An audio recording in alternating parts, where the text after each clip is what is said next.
Mentor Ramesh Prabha நேயர்களுக்கு வணக்கம்.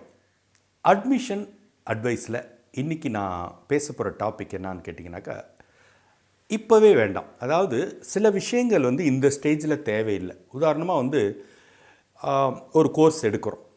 அந்த கோர்ஸில் நுணுக்கமான ஒரு ஸ்பெஷலைசேஷன் அல்ல நுணுக்கமான ஒரு எலெக்டிவ் இருக்குன்னாக்க, அதை இப்போ எடுத்துக்கிட்டு பூதாகாரமாக நான் அதில் தான் எதிர்காலம், அதை தான் நான் பண்ண போகிறேன் அப்படிங்கிற ஒரு பழக்கம் இன்றைக்கி மாணவர்கள் மத்தியில் அதிகமாக இருக்குது. அதுக்கு 2 காரணம்.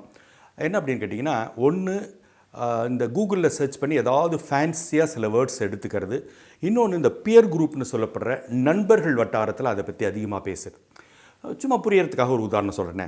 இப்போ நானோ டெக்னாலஜி அப்படிங்கிறது ஒரு தொழில்நுட்பத்தில் என்ஜினியரிங்கில் வந்திருக்கிற ஒரு லேட்டஸ்ட் டெவலப்மெண்ட், சரியா? பட் அந்த நேனோ டெக்னாலஜியில் தான் நான் இன்ஜினியரிங் படிப்பேன் அப்படின்னு அடம்பிடிக்கிற ஒரு கோஷ்டி இருக்காங்க.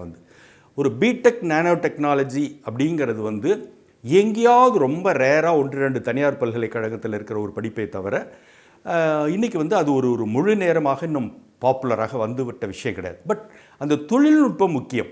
அப்போ நீங்கள் எந்த இன்ஜினியரிங் படிச்சிங்கனாலுமே ஒரு 3rd இயர்லேயோ 4th இயர்லேயோ ஒரு எலெக்டிவாகவோ அது சார்ந்த விஷயத்தை நீங்கள் நேனோ டெக்னாலஜி எடுத்துகிட்டு செய்ய முடியும். இது மாதிரி தான் நிறைய விஷயங்கள், சின்ன விஷயங்கள்லேருந்து ஆஸ்ட்ரோஃபிசிக்ஸு, நியூக்ளியர் ஃபிசிக்ஸு, அப்புறம் அது மாதிரி ஏதாவது ஒரு ரொம்ப டீப்பான ஒரு விஷயங்களை எடுத்துக்கிட்டு, இது நான் சயின்ஸில் பேசிகிட்டு இருக்கேன். இது காமர்ஸுக்கு பொருந்தும், லாவுக்கு பொருந்தும், எல்லாத்துக்குமே பொருந்தும். ஏதாவது ஒரு குறிப்பிட்ட ஒரு லாவை எடுத்துக்கிட்டு இந்த லாவில் தான் நான் சைபர் லாவில் ஸ்பெஷலைஸ் பண்ண போகிறேன் அப்படிங்கிறது. இதெல்லாமே என்னன்னு கேட்டிங்கன்னா, ஒரே ஒரு விஷயம் புரிஞ்சுங்க.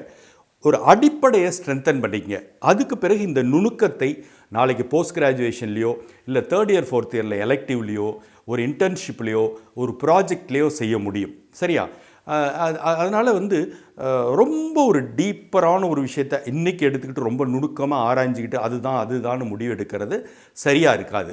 அதுக்கு இன்னும் தேவையான நாட்கள் இருக்குது, கணிசமான காலகட்டம். அது என்ஜினியரிங்காக இருக்கட்டும், ஆர்ட்ஸ் அண்ட் சயின்ஸாக இருக்கட்டும், லாவாக இருக்கட்டும், எதுவாக இருந்தாலுமே தேவையான இன்றைக்கி எல்லாத்தையுமே ப்ராடராக வச்சுக்கிறது தான் சேஃபு.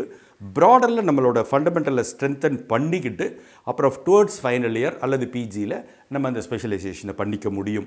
இப்போவே அதை பற்றின ஆராய்ச்சி வேண்டாம் அப்படிங்கிறது தான் என்னுடைய அன்பான வேண்டுகோள். இந்த வீடியோ பயனுள்ளது நினச்சிங்கன்னா நண்பர்களுக்கு ஷேர் பண்ணுங்கள், அவர்களும் பார்த்து பயனடையட்டும். மென்டார் ரமேஷ் பிரபா இதுவரை சப்ஸ்கிரைப் பண்ணலையா? இப்போவே பண்ணுங்கள். நன்றி, வணக்கம்.